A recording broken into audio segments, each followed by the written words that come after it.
Everybody, welcome back to Epic Beauty Fail. I'm Jessica, and on today's video, I'm going to be doing my February 5 days of foundation wrap up. So, let's talk about these 5 foundations, shall we? I think that it should come as no surprise to anyone that I easily picked out my number 5 foundation. If you saw this video, you saw that I just struggled with it entirely. I wore it again. Actually, there's a couple of my unboxing videos here in February that you will see this foundation on. If you're curious, ask me in the comment section down below. I will point you to which of those foundation videos or which of those unboxing videos I did wear this. I looked at those videos when I was editing them and I cringed because I thought this foundation looked so bad on me. But it is the Hourglass Liquid Powder Foundation Mattifying Oil Free. So, this foundation. I wanted to love it. It is a pricey foundation. I really did want to love it. And I actually bought this a while ago. I can't remember if I bought it in the November sale at Sephora, the November Rouge sale, VIB Rouge sale. If I did, I might still be within the return policy. I can't remember what the return policy is at Sephora, but this foundation is horrible on me. It doesn't work on me at all. It looks very bad. Very bad. I felt like I used a lot of this foundation and it just really didn't cover my skin very well. And it looked blotchy. No matter what primer I used it with, it looked blotchy. I tried using it without primer. It looked blotchy. There was nothing I could do to make this foundation work for me. It just looked horrible. So this did not work for me. Yeah, no good. Okay, moving on to my number 4 foundation. The rest of these foundations really weren't horrible. And what I actually had to do is wear them again. And a lot of these 4 rankings came from my second or third or fourth wear of these foundations. The next foundation, number 4, this might come as a surprise to you because I actually really liked it on my first impression, but it is the Milk Makeup Blur Liquid. Now, I did go back and watch that video, and I kept saying throughout the video, I just don't know about this one. I just don't know about this one. And I felt like it looked better at the end of the day than during the day or when I first put it on.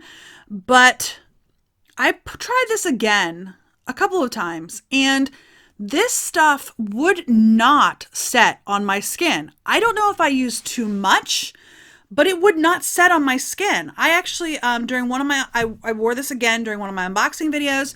It's the one where I had my purple collar shirt on. And when I was done filming that video, I had foundation all over the collar of that shirt. It transferred so badly and I powdered the crap out of this stuff. And I also tried, it was my Lola Beauty box, actually. I remember it because they had a highlighter in there that I tried on my face. And when I put the highlighter on, this just wiped right off. Like, my brush came away. There's one spot in that video that if you pause it at the right moment, just as I'm stopped putting highlighter on, the brush is covered in foundation, just covered.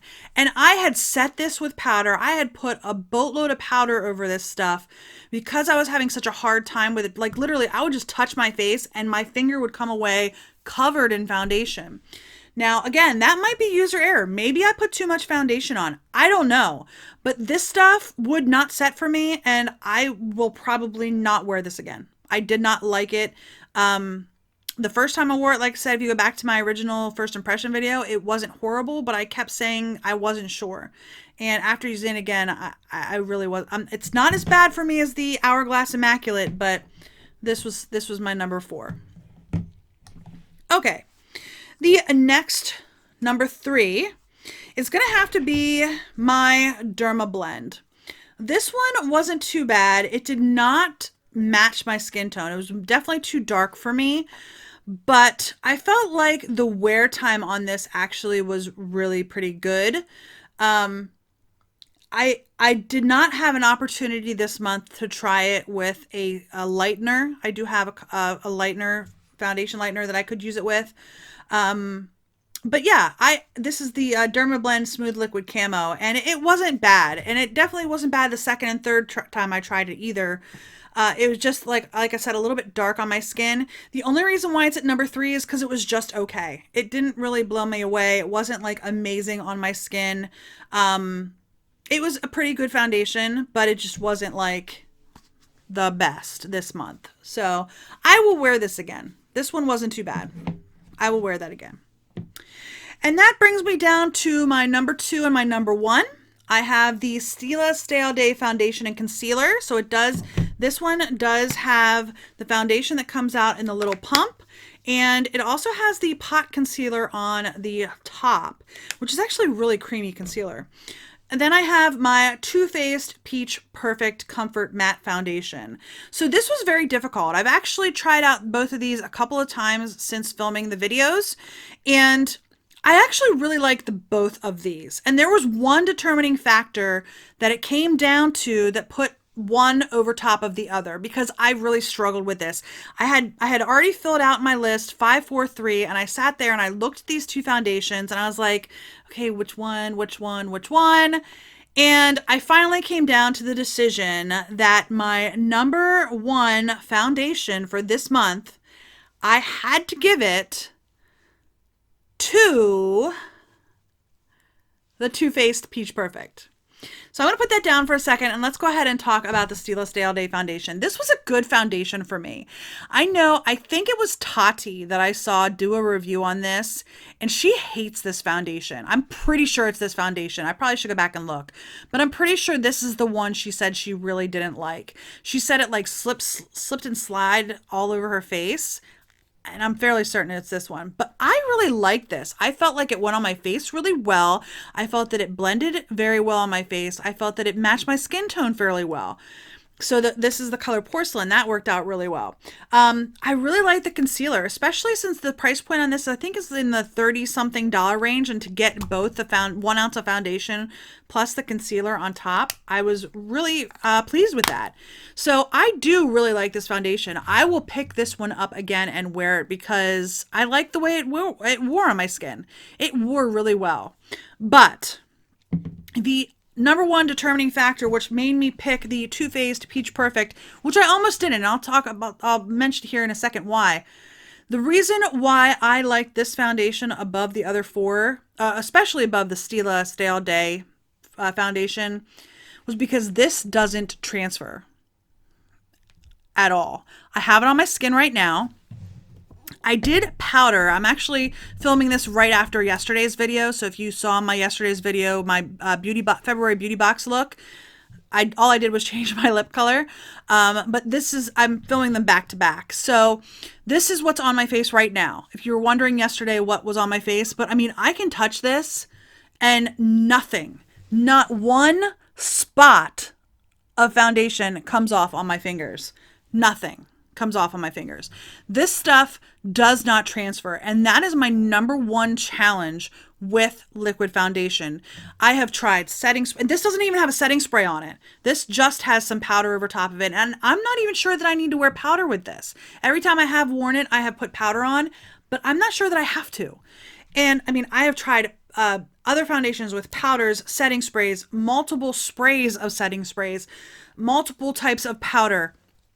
This is the one that has stayed the best on my skin, even more so than my January favorite. I really like that foundation. That is probably my favorite foundation to date. And it is the CYO. If you haven't seen that video, it's the CYO liquid foundation. I forget what the name of it is. Hold on one second. So it's the CYO Long Lasting Foundation Life Proof. This is still probably my favorite foundation just because of how good it looks on my skin and how well it goes on and how easily it does blend.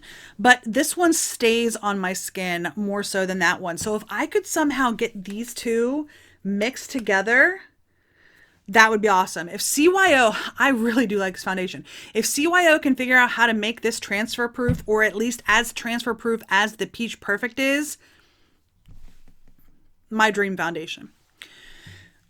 My biggest drawback to this is the scent. Now, when I first tried it out, I used the Peach Perfect powder, which I do enjoy. I do like it. It's very finely milled. I really do enjoy that. But the scent on this is too much for me. I put this on probably about an hour ago at this point, and I'm still smelling it. And I don't have the Peach Perfect powder on today. I'm using one of my Beauty Box powders. Actually, two of my Beauty Box powders. But I'm still smelling this. And scent is, I'm very sensitive to scent. And yeah, I'm still smelling this. It's not horrible. It's not the worst scent that I've ever smelled, but it's not the best either. That alone almost made me put this at number 2. But because of the inability for this to transfer, I mean, I just had to.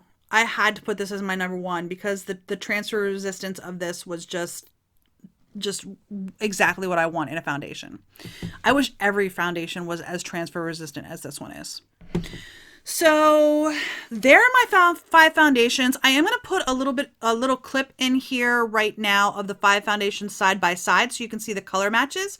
I might add 1 or 2 additional ones. We'll see. I haven't filmed that piece yet. So here it is. All right, everybody. So here are some swatches for you. This first one here is the Peach Perfect in Snow, in the shade Snow. This second one is the Stila Stay All Day in the color Porcelain.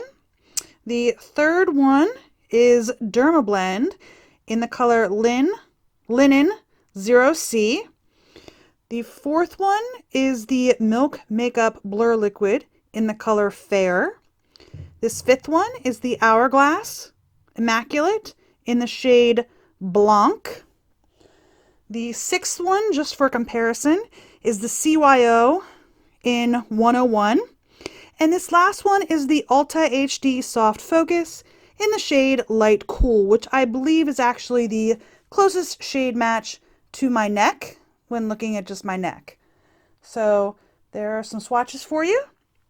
Leave in the comment section down below which type of foundation you'd like me to try out in April. I have a couple of ideas. I could do some more liquid foundations. I could also do some stick foundations or some powder foundations. Or if you prefer, I also have some cushion / spun or gel pot foundations, that kind of thing. I was leaning towards the gel or more compact foundations. But if you want to see something different, let me know that. I can do those on another month.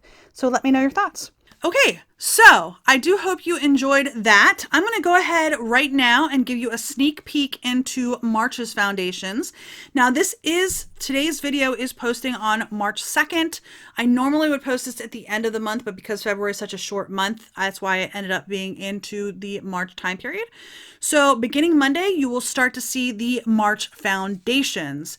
And sneak peek, the March foundations I'm actually doing a mixture of drugstore and high-end foundations in March. I didn't just stick with one or the other. So I am doing a mixture. They are all liquid foundations in March. So I do have, in no particular order, the e.l.f. This is the oil-free, I can't remember if this has a specific name, but this is the e.l.f. foundation in the shaded bottle. e.l.f. never puts names on anything. It's so frustrating. But this is in the color Porcelain. So I do have this. The next one is the number 7 Stay Perfect foundation. So another drugstore. The third one that I'm going to be using is also a drugstore. Again, this is not in the order that they're going to post, but the third one that I'm going to be using is the Maybelline Fit Me Matte and Poreless Foundation in the color 112. I think I didn't tell you the number 7 color.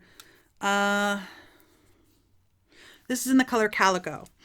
And then I am doing 2 high-end foundations next month. I am doing the Too Faced Born This Way foundation in the color Snow, which is also the same color name, at least, as the Peach Perfect.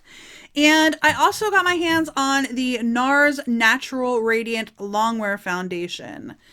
So again, in March, it is the e.l.f. foundation, number 7 Stay Perfect foundation, the Maybelline Matte and Poreless foundation, the Too Faced Born This Way Undetectable Medium to Full Coverage foundation, and the NARS Natural Radiant Longwear. Now I know the other 4 are older foundations. They've been around a little bit longer, but this one just came out, I think, in January. So there you go. Maybe December. Not sure. But those are the 5 foundations that I will be trying out throughout the month of March. I have already filmed my initial reactions to them, my first impressions of them. So you'll be seeing those next week, Monday through Friday, the 5th through the 9th, I think it is, next week. So those will start to post on Monday. Anyhow, I do hope you enjoyed this video.